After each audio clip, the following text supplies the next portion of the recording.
요즘 방송에서 제공하는 투자 정보는 투자 판단에 대한 조언입니다. 방송에서 제공하는 주식의 가치, 가격 상승 및 가격 하락에 대해서는 방송사에서 보장하지 않습니다.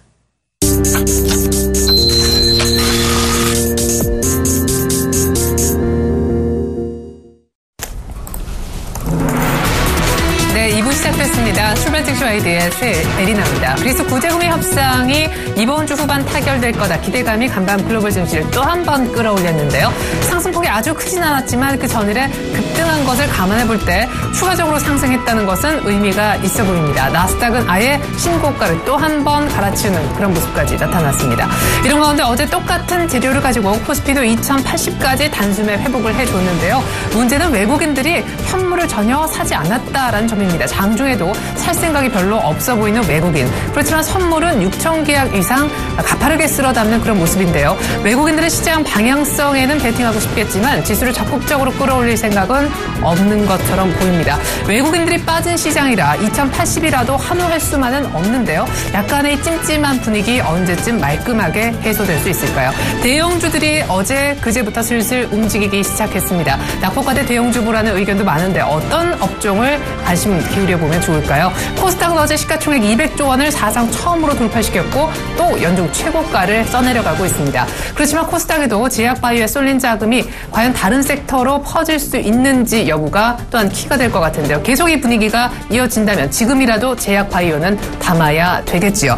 오늘 전반적으로 출발 상황 분석과 전략에 두 분이 도움 말씀 주실 텐데요. 메리츠 종금증권 강남금융센터 김근호 연구원님, 샘플러스 황민영 멘토님 모십니다. 두 분 안녕하세요. 네, 안녕하십니까. 네, 오늘 김근호 연구원님은 전화로 도움 말씀 주시겠습니다.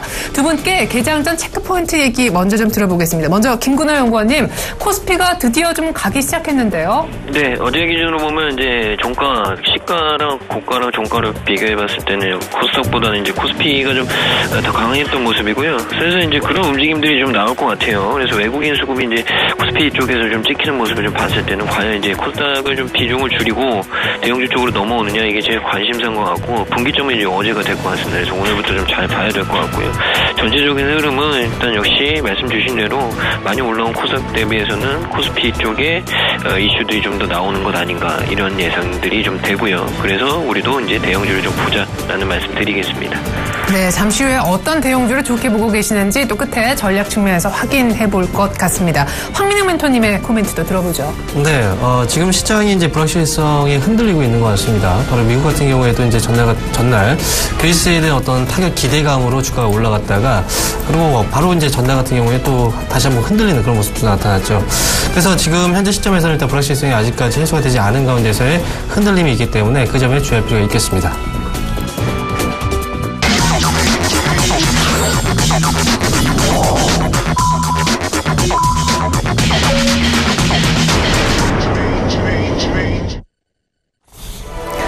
네, 6월 24일 수요일 우리 장 이제 막 개장을 하고 있어요. 사실 중국장의 어제 반등도 상당히 중요했었습니다. 장중에 계속 흐름을 보고 있었는데 마이너스 4.77%까지 급락했던 중국장이 결국 정말 변동성이 큰 것을 동반한 가운데 종가상으로는 2% 반등세를 드디어 보여줬더라고요. 어제 우리 장은 앞서 정리해 주신 바대로 코스피가 2080선까지 회복을 했고 코스닥은 또 한 번 신기록을 써 내려갔었는데 오늘은 외국인들 수급이 들어올지 또 시장은 특별히 코스피가 다시 한번 추가적으로 반등을 어디까지 할 수 있을지 궁금합니다. 그렇다고 코스닥이 꺾일 것이냐 그것도 아닐 것 같은데 시장 오늘 분위기가 특별히 나빠질 것도 없어 보입니다. 일단 개장가가 뜨고 있는데요. 개장 상황부터 정확하게 들어보겠습니다. 김근호 연구원님. 네, 일단 시장은 뭐 코스피, 코스닥 모두 좀 강하게 움직이는 모습이고요.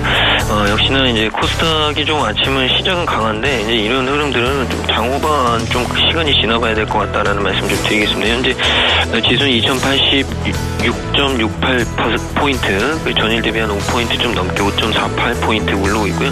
등락률로는 0.26, 0.25 왔다 갔다 좀 하고 있습니다. 시장은 뭐 아침부터 어떤 코스피든 코스닥이든 좀 견고하게 나오고 있다라는 말씀 좀 드립니다.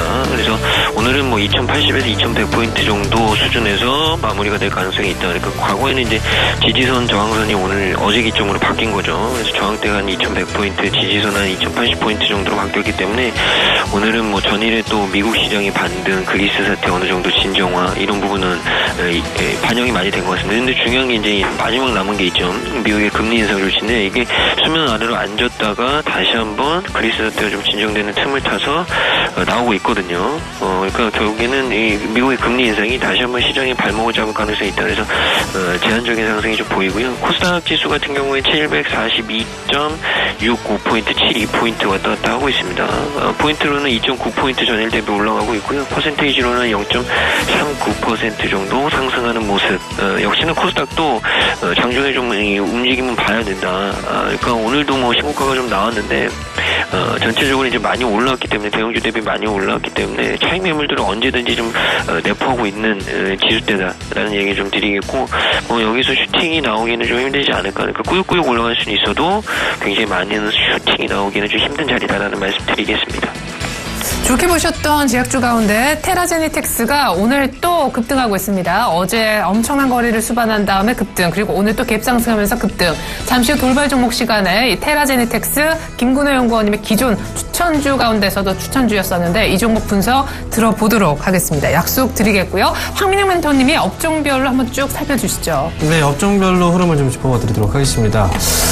지금 현재 코스피, 코스닥, 양시장 모두 이제 상승으로 출발한 가운데서 오늘 업종별로는 등락이 조금 시비가 갈리고 있는 모습인 것 같습니다. 지금 IT 쪽에서 보면 이제 SK 하이닉스와 삼성전자가 좀 약세 분위기로 다소 이제 좀 주춤하고 있는 모습인데요. 일단 삼성전자의 경우에는 이제 2분기 실적이 시장에서의 기대치에 미치지 못할 것이다 라는 전망이 나오면서 주가가 오늘 하락으로 일단 출발한 상황입니다. LG 디스플레이 그동안 이제 많이 밀려 내려왔다가 이제 저가에 대한 반발 매수세가 오늘 들어오는 자리라고 이제 볼 수가 있겠고요. 삼성전기, 삼성 SDI 전반적으로 조금 소폭 올라가는 그런 모습이 나타나고 있습니다. 자, 그리고 이제 조선주들도 역시 이제 뭐 삼성중공업 그리고 대우조선 해양 쪽에서 소폭 이제 반등세가 나타나고 있는 과정이고요. 오늘 특히 이제 강한 업종으로 본다면 이제 에너지, 화학 업종을 꼽을 수가 있는데 전날 같은 경우에는 이제 국제유가 상승과 더불어서 에너지 관련주들이 오늘 뭐 국내 시장 쪽에서 강하게 흐름이 나타나고 있습니다. 지금 SOE 같은 경우에는 2.4% 정도 상승 흐름이 나타나면서 71,700원 정도에서 거래가 되고 있고요. 화학 업종에서 본다면 하나케미칼, 그리고 금호석유, 롯데케미칼, LG화학 모두 다 지금 빨간불이 켜고 있는 모습입니다. 바로 전날 같은 경우에 증권주들이 그나마 이제 좀 강하게 반등이 나오고 있던 모습이었는데요. 오늘 같은 경우에는 증권주들, 뭐 삼성증권과 미래에셋증권, 유한타증권, 그리고 동부증권, 몇 개 증권사 제외하고 나머지 증권업체들 쪽에서는 이제 수급이 아직까지 들어오지 못하고 있는 그런 모습이다라고 말씀을 드릴 수 있겠고요. 그 외에 이제 업종으로 본다면 이제 음식료 쪽하고 유통 쪽에서도 이제 최근 들어서 수급이 좀 들어오고 있는 상황입니다. 신세계와 롯데쇼핑 그리고 음식료 쪽에서는 이제 롯데제과 그리고 CJ제일제당, 오리온 쪽이 이제 1.1% 정도 지금 반등세가 나타나고 있고요. 그다음에 이제 업종 안에서 이제 테마적인 그 부분에서 본다면 지금 현재 시점에서 스마트 그리드 관련주들의 움직임이 좀 나타나고 있어요. 이제 본격적인 이제 여름 쪽으로 이제 여름 시즌에 진입을 하면서 스마트 그리드 관련주들이 다시 한번 이제 각광을 받을 수 있는 그런 자리가 왔는데 관련해서 이제 종목들을 보게 되면 오늘 좀 강하게 올라가는 종목들은 이제 지어 소프트 그리고 이제 세진전자, 뭐 LS산전, 그리고 옴니시스템, PS텍 이런 종목들이 있는데 옴니시스템의 경우에는 이제 바로 전날 같은 경우에 이제 공시 최근 들어서 주가의 급등세가 나타났었는데 그에 대한 이제 조회 공시 요구를 했었지만 아직까지 그걸 답변 자체가 없습니다. 지금 뭐 주의 종목으로 바뀌기 때문에 투자하실 때는 당연히 그만큼에 대한 관리, 주의가 필요하다라고 말씀을 드릴 수 있겠습니다. 네, 이번에는요 김근호 연구원님이 수급 좀 살펴주셨으면 해요. 사실 외국인들의 어제 선물의 대량 매수에 비해서 현물에 너무 초라한 그런 우리로서는 매수 내지는 매도 규모가 좀 있었었는데 오늘 아침장에서는 현물을 조금 사는 것 같지만 최근에 아침만 반짝 사더라고요. 네, 맞습니다. 일단 뭐 외국인이 코스닥은 슬슬 뭐 매도를 하기 시작했고요. 중요한 게 이제 코스피인데 코스피도 최근 뭐 매도세를 일본 하다가 어제하고 오늘은 좀 매수 기조를 좀 보여주는 듯 하지만 일단 역시나 제가 말씀드렸듯이 장은 전강이 나오면 전강, 중략, 다시 후강 뭐 이런 식으로 좀 흐르고 있거든요. 그래서 시가가 좀 높게 형성되면 중간에 좀 한번 빠졌다가 다시 이 후반에 장후반에 다시 들어올리는 뭐 이런 패턴이기 때문에 너무 거기에 너무 치우치지 마시고요. 외국인의 수급은 또 오늘 순매수가 좀 찍히는데 저는 오늘은 외국인의 코스피 순매수는 크게 변하지 않을 거라고 생각합니다. 지금 현재 외국인이 100억 정도 순매수, 기관이 139억, 개인이 38억 순매수, 기관은 139억 순매도 코스피에서 보여주고 있는데 저는 지금 오늘 같은 경우에는 외국인의 순매수폭이 그렇게 생각보다 많이 변동되진 않을 거다라는 생각이 좀 들어요. 그래서 제가 2080포인트에서 뭐 2100포인트 정도, 2090포인트 정도 요 사이에서 움직일 거다라는 말씀 드렸던 거고, 코스닥에서는 현재 개인이 43억 순매수, 외국인 29억 순매도, 기관이 16억 순매도인데 또 코스닥은 이제 외국인보다는 이 기관 수급으로 좀 손바뀜이 완전하게 좀 된 거 아닌가라는 생각은 좀 들거든요. 근데 개인이 어제도 많이 사고 오늘도 좀 장초반에 사는 모습들을 좀 봤을 때는 시장이 뭐 그렇게 썩 나이스한 시장은 아니다라는 말씀을 좀 드리고 싶습니다. 그래서 과연 오늘 만약에 코스피에 외국인들이 좀 순매수를 보여준다라고 하면 대형주의 포트폴리오를 슬슬 신경 쓸 때가 왔다라는 부분으로 체감을 하시면 되고요. 코스닥 쪽에서는 물론 우리가 가져가야 되는 종목 있겠지만 전체적인 분위기는 약간은 좀 어떻게 보면 고점 구간에서는 좀 눌림 구간이 나올 수 있다라는 얘기 좀 드리고 싶습니다. 네, 이제 슬슬 대형주에 관심 가질 때가 됐다. 특별히 오늘 외국인들이 산다면 코스피를 더욱더 그렇다라고 하셨는데 어떤 섹터를 관심 가져보면 좋을지 역시 끝으로 들어보는 시간 가져볼 겁니다. 오늘 원달러는 어떻게 개정했을까요? 오늘은 역시 KB 외환선물로 가서 들어보죠. 정경팔 팀장님 안녕하세요. 네, 안녕하세요. 네, 사실 어제 말씀하신 딱 그대로였습니다. 반등을 주긴 줬는데 달러는 1104원대까지 제한적인 반등만 보였었죠. 가만히 뉴욕 외환시장에서 달러화가 강세를 보였더라고요. 오늘 얼마나 오르면서 개장하고 있습니까? 네, 오늘 서울 외환시장은 어제 종가 대비 1원 60전이 상승한 1106원 20전에 개장했고요. 개장 이후 1107원까지 상승폭을 키운 이후 상승폭을 다소 줄이고 있습니다. 이 시각 현재는 1105원에 거래되고 있습니다. 오늘 환율이 상승한 것은 미 국제 수익률 상승에 따른 글로벌 달러의 강세를 반영하고 있습니다. 어제 발표된 미국의 경제 지표들은 5월 내구재 주문은 부진한 모습을 보인 반면 5월 신규 주택 판매는 호재를 보이면서 혼조세를 보였습니다. 그러나 미국의 지표가 발표된 이후에 달러화가 미 지표의 결과에 따라서 영향을 받는 모습은 보이지 않았고요. 어제 나타난 대부분의 달러 강세는 유럽장 초반부터 뉴욕 증시가 개장되기 전까지 진행된 미 국채 수익률의 상승을 대부분 반영하고 있습니다. 미 국채 수익률은 상승한 반면 일본 국채 수익률의 경우 상승 속도가 더 느리거나 독일 국채 수익률은 오히려 하락하면서 달러화가 엔화와 유로화 대비 강세를 보였습니다. 다만 뉴욕 증시가 개장된 이후에는 뉴욕 증시가 미 연준의 금리 인상 가능성을 반영하면서 상승폭을 줄인 점이 미 국채 수익률의 반락으로 이어졌고요. 이를 반영한 달러화 역시 주요 통화 대비 상승폭을 다소 줄이면서 뉴욕 거래를 마감하는 모습이었습니다. 달러 1개월물은 달러 N을 추정하면서 현물 환율을 환산해 장중한 때 1108원대까지 상승했었고요. 이후 상승폭을 줄이면서 1106원 20전 수준에서 뉴욕 여교시장 거래를 마감하는 모습이었습니다. 이로써 달러원은 지난 22일에 기록한 1097원 50전을 단기 저점으로 반등하는 모습을 보이고 있고요. 특히 어제 종가인 1104원 60전이 그 전 거래일의 고점인 1104원 30전을 넘어서는 모습을 보였다는 것은 기술적으로 강한 상승 신호라고 볼 수가 있고요. 이로써 달러원은 가장 가까운 저항선인 1112원을 향해서 상승세를 이어갈 것을 보고 있습니다. 오늘의 경우 달러원은 계속 달러 N을 추종하는 흐름을 보일 것으로 예상이 되는데요. 달러 N은 어제 뉴욕장에서 주요 저항선인 124.15엔의 저항을 받고 반락했고요. 이 시간 현재는 123.60엔 지지선과 124.15엔 저항선 사이에서 횡보하고 있습니다. 오늘 아시아장에서는 다시 124.15엔을 향해서 상승하면서 달러 원의 동반 상승을 유도할 것으로 전망됩니다. 어제 국제금융시장의 흐름에서 주목할 점은 미 국채 수익률이 독일 국채 수익률이 하락하는 상황에서도 독자적으로 상승하는 모습을 보였다는 것인데요. 이는 미 국채 수익률이 그동안 다른 나라 국채 수익률과 연동되던 흐름에서 벗어나 미 연준의 금리 인상 가능성을 반영한 독자적인 상승세를 보였다는 점에서 의미가 있고요. 이는 앞으로 9월 금리 인상 시까지 약 3개월간 미 국채 금리 상승에 따른 달러 강세 가능성을 시사한다는 점에서 의미가 있다고 하겠습니다. 오늘 달러원은 1101원에서 1110원 사이의 거래 범위를 예상하고 있습니다. 네, 미 국제 수익률이 오르면서 덩달아 달러와 강세가 일어나는 이런 패턴 언제까지 이어질지 주목하면서 일단 1,112원까지 올라갈 것 같다 전망해 주셨습니다. 지금까지 KB매환선물 정경팔 팀장의 환율 분석을 들어봤습니다. 고맙습니다. 네, 감사합니다.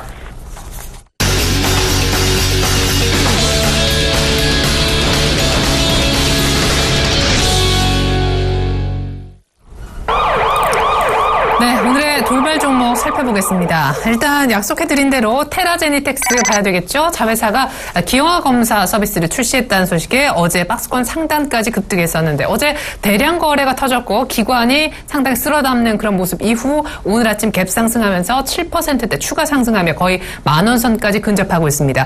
테라제니텍스를 라이센싱 아웃 관련된 제약주 가운데 상당히 좋게 보셨던 김근호 연구원님 오늘 특별히 함께 해주고 계시기 때문에 전략적인 측면에서 지금 사도 되는지 얘기 한번 들어보고요. 역시 젠백스도 좋게 보셨는데 젠백스 테크놀로지 같이 아주 좋은 모습입니다. 일단 제약주 2개, 넓게는 3개 먼저 보죠. 네, 테라제니텍스 같은 경우에 어제 이슈가 나왔죠. 태아 기형아 검사 서비스 제노맘을 출시했다라는 부분 때문에 어제 좀 많이 올랐는데 일단 이 전거래일에도 급등했고 오늘도 좀 급등을 하는 모습인데요. 자회사인 이 지놈케어라는 회사가 비침습적 태아 기형아 검사인 제노맘 서비스를 이제 국내 최초로 출시하면서 올라왔습니다. 그러니까 실적적인 부분도 기대가 되는 거고요. 이 지놈케어가 2012년부터 차세대 염기서열 분석 장비를 기반으로 해서 한 이 비침습적 태아 기형아 검사 기술을 개발을 해왔는데 결국에 이제 완전히 마무리가 됐고요. 이 NGS 장비, 그러니까 아까 말씀드렸던 염기서열 분석 장비 같은 경우에는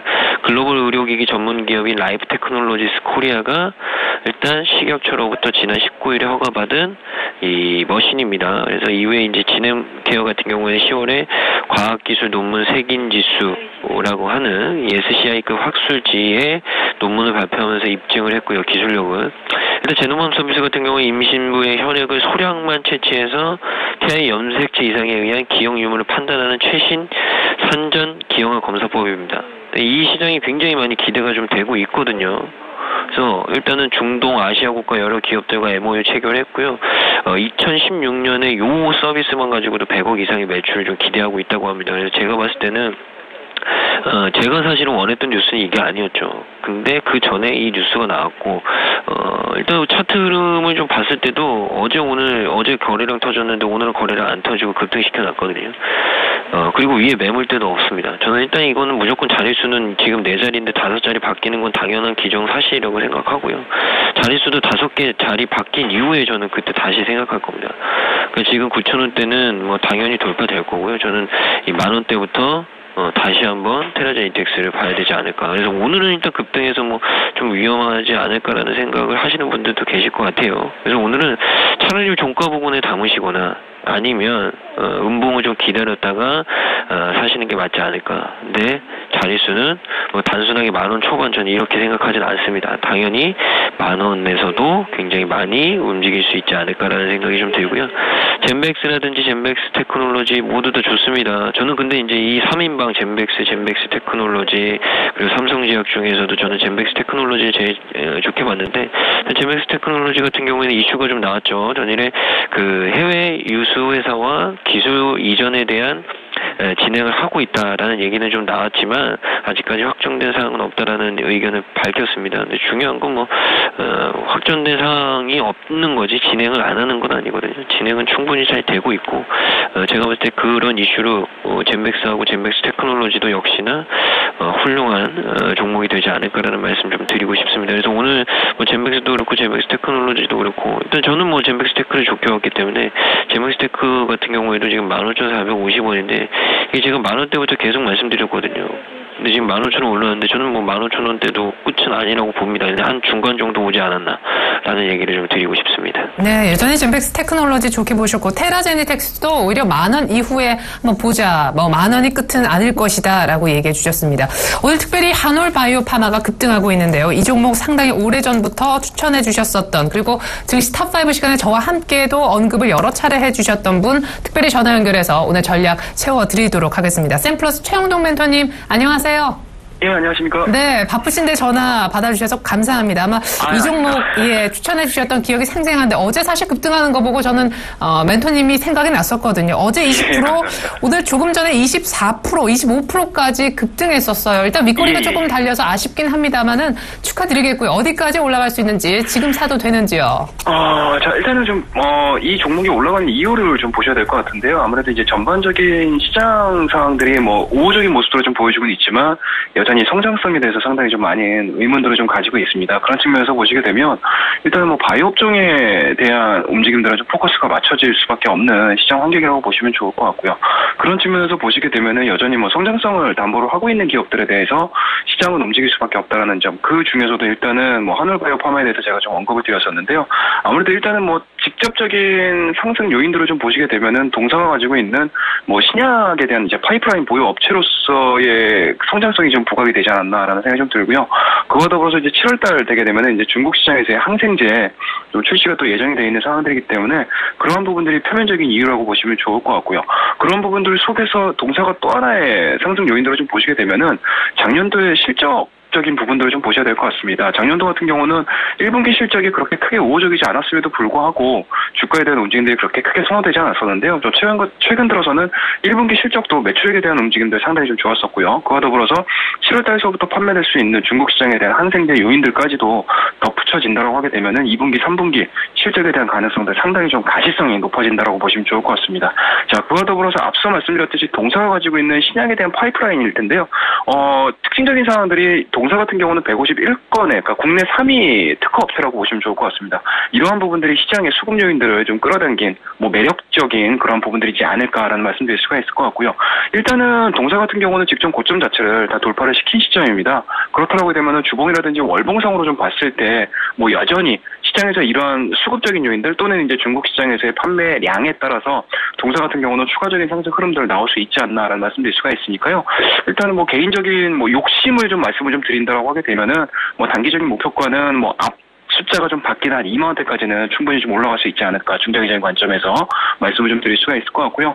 손절 라인은 간단하지 않을까라는 말씀드릴 수가 있을 것 같아요. 직전 고점이 한 12,000원 정도 형성이 되어 있는 상황들이기 때문에 단기적으로 12,000원을 이탈시키지 않는다고 하게 되면은 앞서 말씀드렸듯이 동사가 가지고 있는 7월달에 중국 시장의 포란의 최종 판매 허가에 대한 기대감들 그리고 이제 동사가 가지고 있는 앞으로의 신약 개발에 대한 성장성들 부각이 좀 돼준다고 하게 되면은 현재 이 분위기는 이어질 가능성이 상당히 높다라고 말씀 좀 드리고 싶습니다.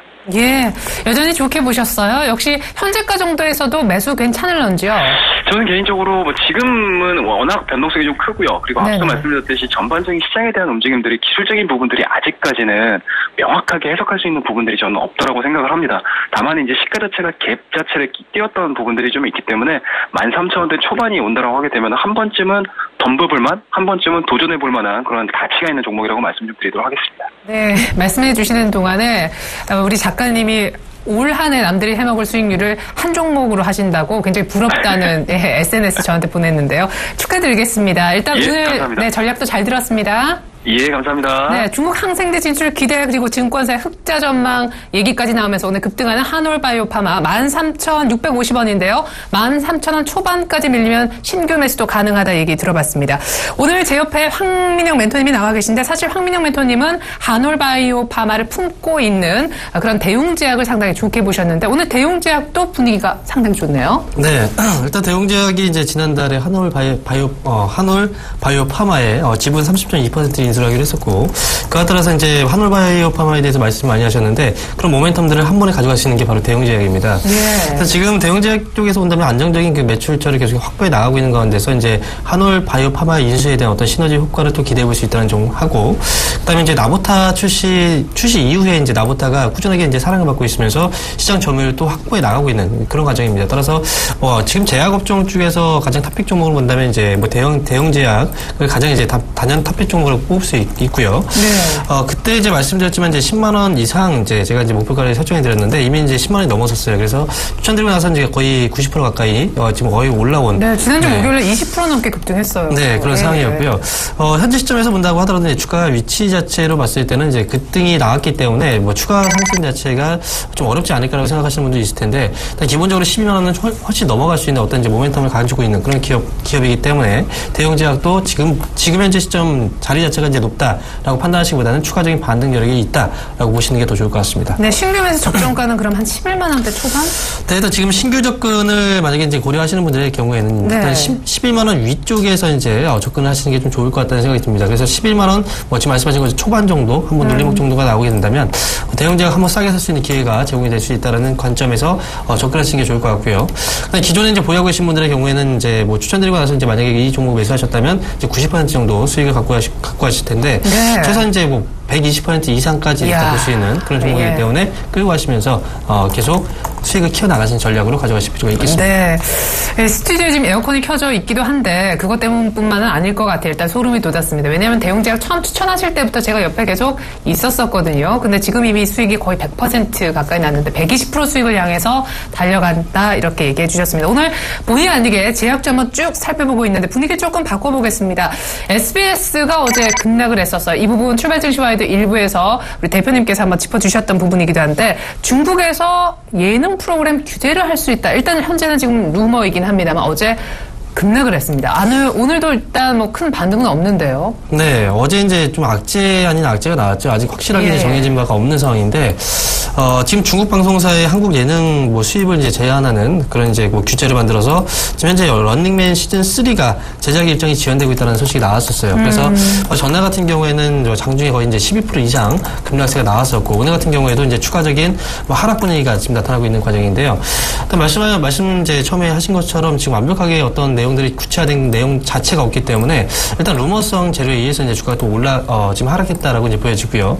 그리고 지금 이제 그동안의 주가 흐름을 잠깐 본다고 하더라도 사실 이제 미리 이런 부분에 대해서 이제 미리 감지하고 먼저 판 그런 이제 물량들이 분명히 또 있었습니다. 따라서 그럼 규제에 대한 그 내용들 자체가 이제 확실한 내용은 아니긴 하지만 어쨌든 주가가 그동안 올라갔던 SBS뿐만 아니라 SBS 그룹주 안에서 이제 SBS와 SBS 컨텐츠 허브 그리고 SBS 미디어 홀딩스 거의 비슷하게 이제 다 같이 올라갔던 그런 이제 그 분위기를 만들었던 건 결국 이제 중국 시장이었거든요. 네. 그래서 이제 중국 시장에 대한 어떤 그 재료가 소멸되는 또는 이제 사라지는 또는 이제 그 악재로서 이제 부각이 되는 그런 자리가 나오게 된다면 당연히 주가는 추가적으로 하락 가능성이 높다라고 이제 판단해 볼 수가 있습니다. 따라서 아직 정해진 바는 아니지만 그동안의 물량들의 흐름을 봤을 때는 이미 사전에 어느 정도의 예측을 하고 이제 팔았던 물량들이 있기 때문에 그 부분에 대해서 이제 단기적으로 한번 낙폭이 있었다. 그래서 한번 낙폭 가대 종목을 한번 매수를 해볼까? 이런 관점으로 접근하시는 방법 자체가 좀 잘못됐다라고 말씀을 사실 갖고 계신 분들은 황당하실 것 같거든요. 이게 45,000원까지 갔었었는데 지금 32,000원이란 말이죠. 사실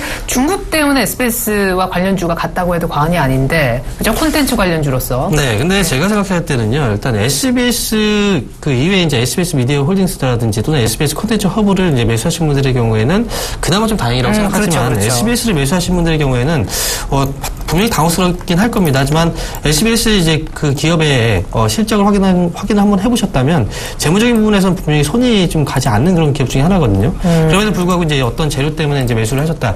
당연히 하이 리턴을 보고서 들어가셨다면 당연히 하이 리스크가 분명히 따라온다는 것까지 다음에 투자하실 때도 꼭 고려하셔서 이렇게 이제 대응을 하실 때는 좀 주의가 필요하다라고 말씀드리도록 하겠습니다. 그만큼 실적이 기본이 돼야 되는군요. 종목 살 때. 예, 대웅제약 그리고 SBS까지 얘기 들어봤습니다. 김근호 연구원님도 오늘 전화로 계속 도움 말씀 주고 계시는데 어제 신규 상장주로서 상한가에 맞췄었던 화려한 데뷔식을 치렀었던 SK D&D 한번 살펴주셨으면 좋겠습니다. 아마 이 종목을 지금 갖고 계신 분들은 많지 않으실 거라는 생각이 들지만 최근에 정말 핫한 부동산 개발업체 디벨로퍼 종목 가운데 하나여서 관심을 갖고 계신 분들은 적지 않으리라 생각이 됩니다. 어느 정도 사면 수익을 거둘 수 있는지 매수했을 때 매력도가 어느 정도라고 보세요? 네, 이 종목이 이제 비주거용 부동산 개발업체로 굉장히 좀 유명하거든요. 그러니까 비주거용이라고 말하면 뭐냐, 이제 상가나 오피스텔이 아닙니다. 오피스나 뭐 이런 것들을 전문적으로 좀 개발하는 업체인데 일단 이틀째 좀 급등을 보여주고 있는데 오늘은 좀 차익 매물들이 좀 나올 가능성이 있지 않나. 이게 보고서들을 보면 목표 주가들이 한 6만 원 정도 형성이 되어 있고 오늘 슈팅을 좀 감안하더라도 지금 7만 원대가 좀 넘어가는 모습들인데 제가 볼 때는 오늘 정도에는 익절이 돼야 되지 않을까라는 생각이 좀 듭니다. 보통 이제 신규 상장주들이 좀 상장 초기에 굉장히 좀 높아졌다가 이제 조정 거치고 다시 올라오는 모습 패턴들을 굉장히 좀 많이 보여주는데 공모가 대비해서도 땀을 났고요. 굉장히 좀 급등을 했기 때문에 저는 오늘은 좀 수익 실현이 돼야 되지 않을까라는 생각 다시 한번 정리를 해드립니다. 그래서 실질적인 부분은 다 감안하더라도 지금 가격대는 충분히 좀 수익 실현을 할 가격대다. 라는 의견을 좀 드리고 싶고 앞으로 근데 이제 전망 같은 것들을 봤을 때는 좀 그룹사에 속해 있는 부동산 개발업체이기 때문에 리스크 관리라든지 이런 것들은 굉장히 적극적일 수밖에 없어요. 그래서 다른 회사들보다 훨씬 더 안정적인 것 같고요. 그렇게 따져본다면 저는 중장기적인 어떤 흐름으로 봤을 때는 나쁘진 않다. 근데 일단 단기적으로는 매물 소화가 좀 돼야 되지 않을까. 경쟁률도 굉장히 좀 높았기 때문에 자금들이 굉장히 좀 유입될 가능성이 있습니다. 근데 이제 그러면서 이제 차익 매물들이 좀 소화가 되겠죠. 그래서 한 템포 좀 쉬었다가 보고 향후에 접근하는 전략을 좀 말씀을 드리고 싶습니다. 어제 상장하면서 곧바로 2배로 확대된 가격 제한폭까지 올랐었기 때문에 더욱더 그렇죠. 오늘은 SK D&D 좀 정리해야 될 타이밍인 것 같다. 단기적으로 그런 뷰 남겨주셨습니다. 자, 그리고 내수주 특별히 이 종목도 언급을 좀 해주셨었던 그런 종목이에요. 황민영 멘토의 종목이라고도 생각이 되는데 일단 하이트진로 한번 봐야 될 것 같습니다. 여름철 관련해서 하이트진로 포함해 롯데칠성 주류 업체들 얘기가 한번 여러 차례 있긴 했었는데 자몽의 이술 출시 하루 만에 115만 병이 팔렸대. 혹시 드셔보셨는지? 아직 자몽의 이슬은 네, 오현진 멘토밖에 못 드셔보신 거예요. 그런가요? 예. 잠시만요. 우리 전화 연결하고 있는 김근호 연구원님 혹시 드셔보셨을래나? 김근호 연구원님. 네. 자몽의 이슬 드셔보셨나요? 네, 저는 먹어봤습니다. 잠시만요. 어떤가요? 저는 사실은 지금 이 여러 가지 전 먹어본 것 중에는 네. 제일 낫던 것 같습니다. 제 개인적인 생각은. 다른 이제 카테 소주들이 많은데 네, 맛있더라고요. 네, 아니 왜 그런가요? 일단은 요새 나오는 카테 소주들이 다 비슷하겠지만 네. 이 소주 맛이 굉장히 적고요. 근데 중요한 게 소주 맛은 적은데 순하리도 마찬가지지만 취하긴 다 취합니다. 네, 많이, 그렇죠. 예. 많이 맥히는데 이 맛이 이제 자몽 맛이 나기 때문에 네. 예, 제 입맛에는 자몽 맛이 딱 맞지 않나. 예, 맛있습니다. 저도 사실 자몽 좋아해서 조금 기대를 하고 있는데 저도 아직 못 먹어봤습니다. 이제 못 드셔보시는 우리 황민영 멘토님이 조금 분석을 해주셔야 되는데. 네. 예. 하이트진로는 이제 지난주였죠. 이제 탑5 시간에, 지금 여름철 수혜주 특집으로 해서 5종목을 꼽아드렸고요. 그 중에 네. 이제 하이트진로가 있었죠. 그때 이제 말씀드렸던 게 자몽의 예슬이 이제 출시가 되는 그날, 말씀드렸습니다. 지금 이제 시장에서 이제 칵테일 저도주가, 인기몰이를 하기 시작하면서 이제 하이트진로가 그동안 주가 하락세가 좀 많이 나타났었어요. 그리고, 특히나 이제 롯데칠성 쪽에서 사실 어찌 보면 이제 롯데칠성이 잘 나가면서 하이트진로의 주가가 좀 많이 빠졌던 게 클라우드라는 그 맥주 때문에 또 이제 하이트진로가 또 고전을 했던 그런 모습들이 나타났었습니다. 근데 그때 말씀드렸던 건 이제 자몽의 이슬 역시 이제 후발주자라고 하더라도 어느 정도의 하이트진로의 그 시장 점유율이 있었기 때문에 그리고 후발주자라고 보기는 사실 어려워요. 왜냐면 지금 처음처럼 수다리가 히트를 치고 그 다음에 바로 이제 자몽의 이슬이 나오는 거기 때문에 그래서 이제 시장에서의 반응 자체가 지금 시점에서는 나흘 만에 자몽의 이슬 출시 나흘 만에 거의 160만 명인 정도가 이제 판매가 됐다라는 얘기가 나올 만큼 소비자의 입맛에 조금 더 충족시키는 그런 이제 그 제품이 아닐까 생각이 듭니다. 그리고 가장 중요한 건 이제 오늘 같은 경우에 이제 3.5% 정도 상승 분위기가 나오고 있는데 그동안 주가가 또 많이 빠졌죠. 그리고 여름철하면 우리가 항상 이제 얘기하는 것 중에 하나가 이제 치맥이 생각나는 게 바로 이제 여름철이죠. 그래서 지금 소주에 대한 어떤 모멘텀도 분명히 있겠지만 중요한 건 기본적으로 이제 맥주에 대한 모멘텀도 분명히 발생이 되는 그 시기가 바로 지금 여름철이기 때문에 하이트진로에 대해서는 일단 이번에 이제 신제품 출시에 대한 효과 플러스 알파로 해서 여름철 가장 대표적인 수혜주로 부각이 되면서 지금 주가가 올라온다 이렇게 보시면 될 것 같아요. 네. 지금 주가의 위치 자체가 사실 높다라고 이제 생각하시는 분은 아마 없을 겁니다. 지금 워낙 이제 주가가 많이 빠진 상황이기 때문에 지금 자리에서 이제 한번 눌림목 정도 나오면 분명히 이제 매수 관점 다시 한번 주지 않을까라는 생각이 들기 때문에 매수 관점으로 본다면 이제 23,000원 정도 그 정도 자리에서는 일단 매수 접근 가능하다라고 이제 말씀드리도록 하겠습니다. 네, 그리고 오늘 뷰웍스라는 종목이 사상 최대 2분기 실적 기대된다. 증권사의 호평을 받으면서 급등을 했습니다. 오늘 사실은 지금 윗꼬리를 좀 달면서 상승폭이 줄긴 했는데 13% 넘게 급등했었고 현재는 8% 넘게 급등. 이달 들어서 거의 40% 가까운 상승세를 보여주고 있습니다. 뿐만 아니라 아프리카 TV도 오늘 급등하는데 이달 들어서 아프리카 TV는 거의 90% 이상 급등한 종목이거든요. 두 종목 분석을 끝으로 김근호 연구원님께 드려봅니다. 네, 베어웍스가 오늘 또 사상 또 신고가를 또 갱신을 했는데 2분기 사상 최대 매출이 전망이 되고 있는 거죠. 역시나 실적은 주가를 모두 이제 반영하는 게 아닐까라는 생각을 다시 한번 해보는데요. 하반기 매출액이 한 470억 정도, 영업이익이 110억 정도 얘기들 하는 것 같습니다. 그래서 상반기보다 하반기가 더 좋아질 수 있다. 그리고 2분기에도 사상 최대 수준의 이 분기 실적을 기록하지 않겠느냐라는 얘기들을 좀 하고 있거든요. 그만큼 굉장히 실적에 대한 기대감이 강하고요. 일단 뭐 신고가가 오늘 나오고 윗꼬리는 좀 달리는데 지금 가격권에서는 뭐 파르시라는 얘기는 아닙니다. 파르시라는 얘기는 아닌데 이제 거래량이 더 터질 때 팔아야겠죠. 근데 중요한 건 이제 신규 매수하시려는 분들은 조금 자제하실 때가 되지 않았나. 그러니까 보유하시는 보유자분들의 영역이지 여기서 뭐 단순하게 뭐 잠깐 약간의 수익률 먹겠다고 리스크를 지는 건 아닌 것 같다라는 의견을 다시 한번 드립니다. 그래서 지수 뭐 여기서 눌림이 나오면 좋겠지만 그렇지 않더라도 그냥 이건 많이 올랐어 내 종목 아니야라는 생각으로 좀 가지고 가시는 게 맞을 것 같고요. 아프리카 TV 같은 경우는 참 대단한 종목이라고 좀 생각이 됩니다. 아프리카 TV 보면 뭐 개인 이제 플랫폼 채널을 통해서 방송 사업을 하고 그 안에서 이제 여러 가지 유료 서비스를 통해서 광고 서비스를 통해서 수익을 창출하는 구조인데 요새 뭐 많죠. 저도 뭐 가끔 이제 제가 직접 방송을 보진 않지만 기사라든지 이런 걸 보거든요. 근데 정말 별의 별 방송들이 다 있더라고요. 좀 신기합니다. 그래서 정말 이렇게 사람들이 각자의 취향들이 많구나라는 개성들이 많구나라는 걸 다시 한번 느끼고 이 수익 구조, 이 산업 구조는 저는 생각보다 괜찮다고 봅니다. 앞으로도 더 괜찮아질 가능성이 있고요.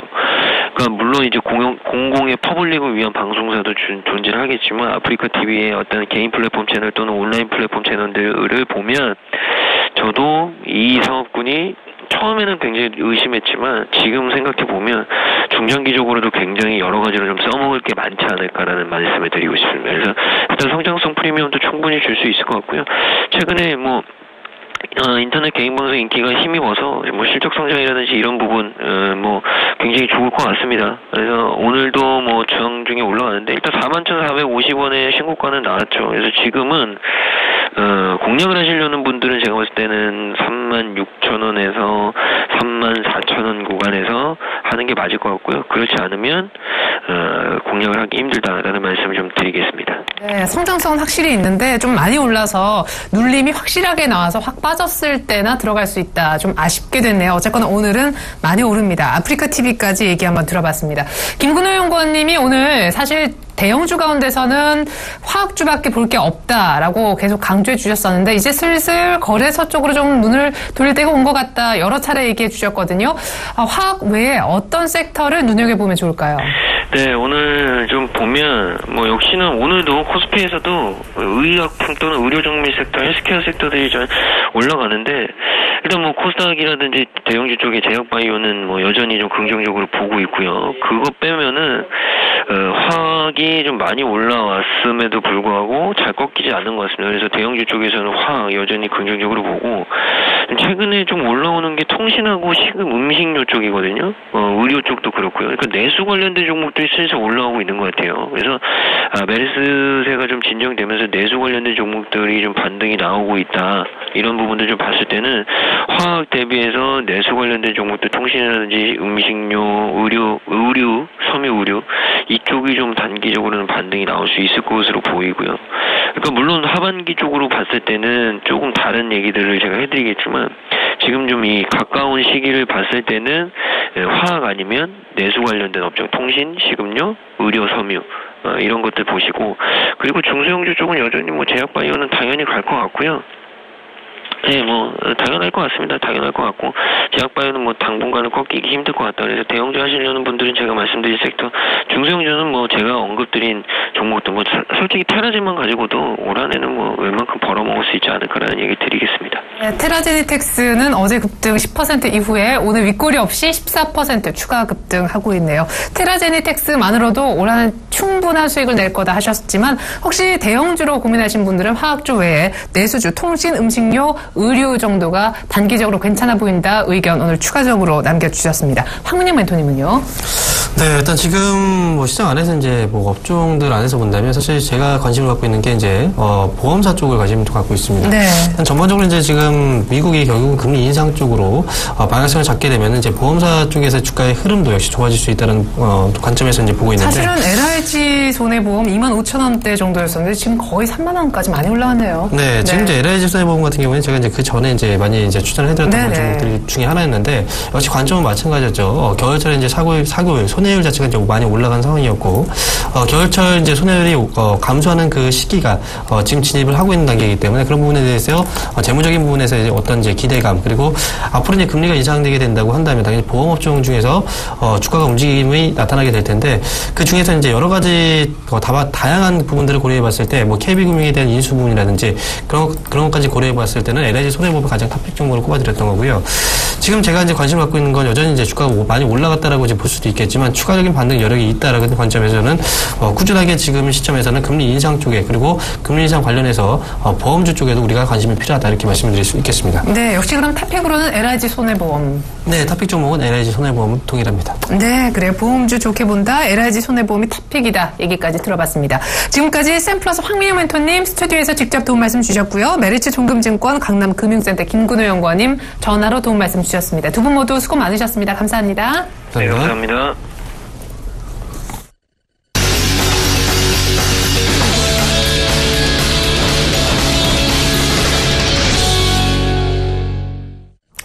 네, 현재공화 잠깐 보면요. 2084선 정도 시가 부근을 유지해주고 있는 그런 모습이긴 한데 외국인들이 현물을 조금 삽니다. 근데 어제와는 달리 또 선물은 팔아서 선현물 동반 매수하는 흐름은 아닌 듯한데요. 코스닥은 742선 기관이 매수 전환했다라는 점 알려드립니다. 증권사의 투자 전략 한 대 모아봤습니다. 먼저 최희승 차장님의 의견은요. 제약바이오 여전히 건재하다 이런 가운데 의료기기 업체가 이 분위기에 같이 합세를 했다라고 하시면서 제약바이오에서 의료기기로 섹터를 조금 넓혀주셨습니다. 그리고 정영훈 과장님은요. 그리스 이슈가 조금 완화되는 그런 분위기인데 외국인들 선물을 조금 더 추가적으로 사는지 어제 6,000계약 넘게 샀잖아요. 주목하자. 오늘 다시 선물을 하루 만에 팔고 있습니다. 김영겸 팀장님은요. 그리스는 아마 막판 타결까지 계속해서 추가 진통을 조금 더 겪을 것으로 보인다 하셨고 끝으로 안상현 대리님은요. 외국인들이 수급에서 사주지 않는 외면에도 불구하고 지수는 계속 강세를 보이고 있는데 현금을 한 10이라면 10중에 7 정도는 현금 여전히 들고 있자 하셨습니다. 외국인들이 안 사니까요. 오늘은 HMC 투자증권 최희승 차장 연결해보다 자세한 전략 들어봅니다. 안녕하세요. 네, 안녕하십니까. 네, 정말 올 한 해 한골 빛낼 섹터라면서 제약바이오를 강조해 주셨었는데 오늘도 정말 많은 종목들이 또 한 번 급등을 할 수 없는 자리에서 급등을 해주고 있습니다. 말씀해 주신 전략은 유효한 것 같은데 오늘 의료기기 섹터에 추가 관심을 요하셨어요. 그리고 외국인들 수급 얘기도 분분한데 거기에 대해서도 한 말씀 들어보겠습니다. 네, 일단 뭐 제약바이오는 계속 제가 강조해 드렸었던 부분인데 사실 지금 현재 코스닥 그 지수를 이끌어 올린 뭐 업종이다 이렇게 좀 말씀드릴 수 있겠고요. 뭐 오늘 같은 날도 뭐 한미약품, 녹십자, 대웅제약 뭐 급등 나오고 있고 뭐 기타 제약바이오 종목들 상당히 좋은 종목들 많습니다. 뭐 한올바이오 오늘 급등 나오고요. 계속해서 이런 종목들은 뭐 추세가 살아있기 때문에 단기 트레이딩 관점에서도 계속해서 트레이딩을 해주시는 게 수익률 그 제고 측면에서도 상당히 중요하다. 그리고 그 뭐 뷰웍스라던가 혹은 인바디라던가 이런 이제 그 의료기기, 의료장비 회사들도 최근에 모르는 사이에 상당히 많이 올라왔습니다. 뭐 지금 저도 뭐 사실 강구하고 있었던 업종이긴 한데 같이 지금 계속해서 그 웰빙, 헬스케어 쪽으로는 계속해서 좀 바람이 좀 불 것으로 예상되고요. 그런 종목들도 좀 관심을 가져봐야 되겠다라는 말씀을 좀 덧붙여드립니다. 그리고 지금 6월 15일부터 국내 증시가 이제 플러스 마이너스 30%로 가격 제한폭이 확대가 됐는데 외국인들 같은 경우에는 지금 뭐 코스피 시장 같은 경우에는 6월 15일 이후에 좀 계속 차익 실현 물량들이 좀 나오고 올해 1월 달부터 지금까지 대략 한 8조 5천억 이상을 순매수 해주다가 9조 정도 순매수에다가 뭐 최근에 조금 이제 차익 실현이 나오면서 8조 5천억 정도 순매수가 지금 기록 중인데요.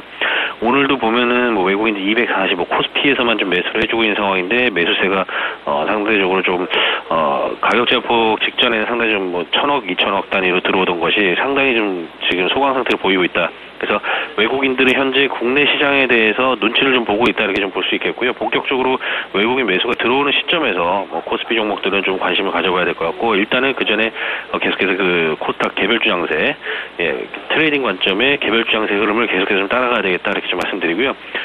이번에 그 뭐 추경 예산 관련해서 계속 좀 얘기가 많이 나오고 있는데 뭐 규모를 놓고 뭐 저울질을 하고 있겠습니다만 뭐 기존에 뭐 20조 정도 했는데 별 효과도 없었고 사실 추경 예산에 대해서 큰 기대감은 금물입니다. 지금 기사들 쏟아지는 거 보면 뭐 추경 예산하면은 마치 증시가 뭐 몇백 포인트 올라갈 것처럼 뭐 현혹들을 하고 있는데 그런 부분에 있어서 실체 없는 거에 대해서는 아직까지는 뭐 기대를 갖지 말자.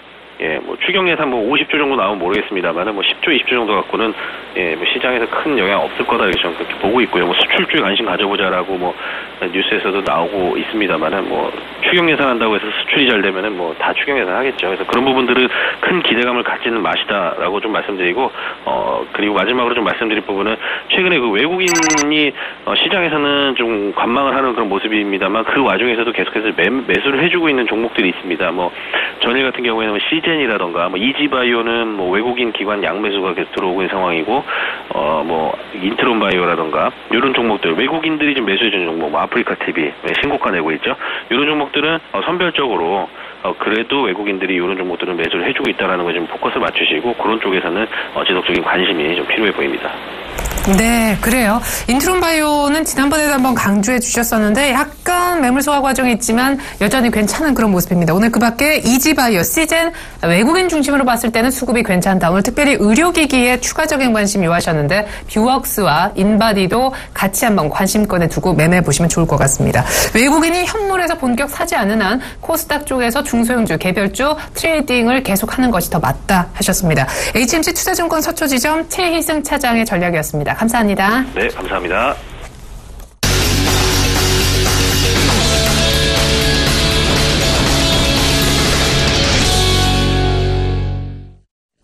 외국인이 현물은 삽니다. 하지만 어제 선물을 쓸어 담은 것과는 달리 선물은 하루 만에 1,000계약 넘게 팔고 있습니다. 이 시간 대비해서 많이 파는 것은 아니지만 어제와 수급이 또 180도 바뀌었다는 점은 주목되는데요. 선물 시장의 맥점 얘기 들어보겠습니다. 샘플러스 손석빈 멘토님 안녕하세요. 네, 안녕하세요. 네, 어제 기준으로 잡아주셨던 상승 1차 저항선 255대를 완전히 뛰어넘어서 종가가 마감이 되었습니다. 특별히 10시, 11시 구간에서 외국인들 급격히 선물 쪽에 쓸어 담는 모습이 특징적이었는데 오늘은 상대적으로 조용한 것 같습니다. 먼저 오늘 수급 이전에 전일장 어떻게 보셨는지 얘기 먼저 들어볼까요? 네, 일단 어제 시장 같은 경우는 오전 일찍 기관에 좀 매수세로 장을 끌어올린 이후에 어제 오전 시간에 이른 시간에 올라온 건 외국인이 올린 게 아니고 기관 선물 매수세로 좀 올라온 겁니다. 그래서 기관이 가격을 255부분까지 끌어올린 이후에 선물 매수세로 급격히 좀 전환을 시켰어요. 급격히 전환을 시키고 콜옵션 매수로 외국인의 시세 변동에 대비해서 올라가지 못하도록 기관이 좀 막아주는 모습을 어제 보여줬습니다. 그래서 어제 외국인이 이후 선물을 순매수를 5,000개 이상 했음에도 불구하고 가격이 크게 상승하지 못하고 지루한 움직임을 좀 마무리한 모습이었고요. 자, 일단 오늘 수급부터 좀 말씀을 드리도록 하겠습니다. 자, 일단 개인 현물 수급 26억 순매수, 외국인 242억 순매수입니다. 기관 248억 순매도 중이고 선물 수급 살펴보면 개인 1,265계약 순매수, 외국인 1,294계약 순매도, 기관 69계약 순매도 중입니다. 옵션 물량 살펴보면 개인 콜옵션 8,615계약 순매수, 옵션 2,415계약 순매수 중이고 외국인 콜옵션 168계약 순매도, 풋옵션 1,981계약 순매수 중입니다. 기관 콜옵션 8,468계약 순매도 중이고 풋옵션 5,500계약 순매도 중입니다. 일단 지금 수급 쪽으로 보면 개인은 매수 쪽으로 계속 강하게 수급을 좀 잡고 있는 모습이고 외국인은 이에 반해서 현물 좀 약하게 매수 쪽 잡고 있지만 선물도 옵션 쪽에서 매도 쪽을 좀 강하게 수급을 잡고 있는 모습입니다. 기관 같은 경우도 약하게 매도 쪽에 우위를 좀 띄고 있는 수급 모습입니다. 그래서 오늘의 주요 거래 전략 말씀드리도록 하겠습니다. 상승 1차 정선이 257, 상승 2차 정선이 260, 하단 1차 지지선이 253, 하단 2차 지지선이 250에 형성되어 있습니다. 오늘 시장 같은 경우는 어제 종합주가지수 및 코스피 200 지수 20일 이동평균선에 모두 지금 저항 가격 구간에 있는 가격으로서 저항 가격 구간에서 어제 저항이 좀 들어오지 않았기 때문에 현재는 좀 반등 시장의 모습이기 때문에 저항 가격에서는 반드시 저항이 한번 들어가야 한다고 보고 있습니다. 저항 가격 수준은 오늘 저항을 맞게 되면 253 정도까지는 기본적으로 저항을 맞아줘야 되기 때문에 저항을 맞은 이후에야 시장이 좀 더 탄탄하게 올라올 수 있다고 보고 이에 맞춰서 오전 시장에는 시가 부근 매도 위주의 포지션을 좀 진입하시고 15분상 종가 가격이 254.50 이하 일시 253까지 센 저항 가격 흐름이 나올 예정이니까 이 구간에서 좀 수익을 챙기신 이후에 253 가격에서 지지를 받는 흐름이 나오면은 이후 장세는 다시 매수로 좀 전환을 해야 되는 시점입니다. 그래서 일단 가격을 매도 위주로 잡고 계시다가 253 저항이 지지가 들어오면 253에서 지지를 확인하시고 매수로 좀 전환하시고 지지가 들어오지 않으면 최대 251까지는 순간적으로 장중에 밀 수 있습니다. 장중에 순간적으로 밀어서 다시 253까지는 복구되는 수준인데 어쨌든 오늘 저항이 좀 나와야 되는 가격 수준이에요. 시점도 그렇고 그래서 오늘 저항 가격 나오리가 보고 있고 지금 매도를 잡는 것이 좀 유리한 장세입니다. 오늘 특히나 10시 15분 전에 매도를 좀 잡으시는 게 유리하시고 매도 잡으신 이후에 53 지지 확인하신 이후에 지지가 들어오면 매수 하시고 그렇지 않으면 좀 더 매도 유지하셔도 좋을 장세입니다. 네, 한 30분 정도 뒤부터 매도 잡는 것이 유리하겠다 하셨습니다. 아마 253 정도에 만약 지지가 되면 그땐 다시 매수 전환해주면 좋겠다라고 하셨습니다. 253 지지 못 받으면 251까지도 추가로 밀릴 수 있음을 염두에 두십시오. 샘플러스 손석빈 멘토님 얘기 들어봤습니다. 전일장 리뷰까지 감사합니다. 네, 감사합니다. 네, 코스피는 2083포인트 정도에서 거래되고 있습니다. 어제보다 약간 더 위쪽인데요. 외국인들이 현물만 소폭 사고 선물은 매도합니다. 코스닥도 추가 상승하는데 기관만 현재 사고 있습니다. 잠시 후 증시 탑5 11시부터 방송되는 이 프로그램에서는요. 오늘 미디어 콘텐츠 관련주 특집으로 진행이 될 겁니다. 오늘 샘플러스 이광무 멘토님이 함께해 주실 건데요. 지난번에 추천해 주셨던 종목들 다시 한번 AS 차원에서 돌아보기의 시간이 있을 겁니다. 여러분들의 많은 시청 부탁드리겠습니다. 출발 증시 와이드는 여기까지입니다. 시청해주신 여러분 고맙습니다.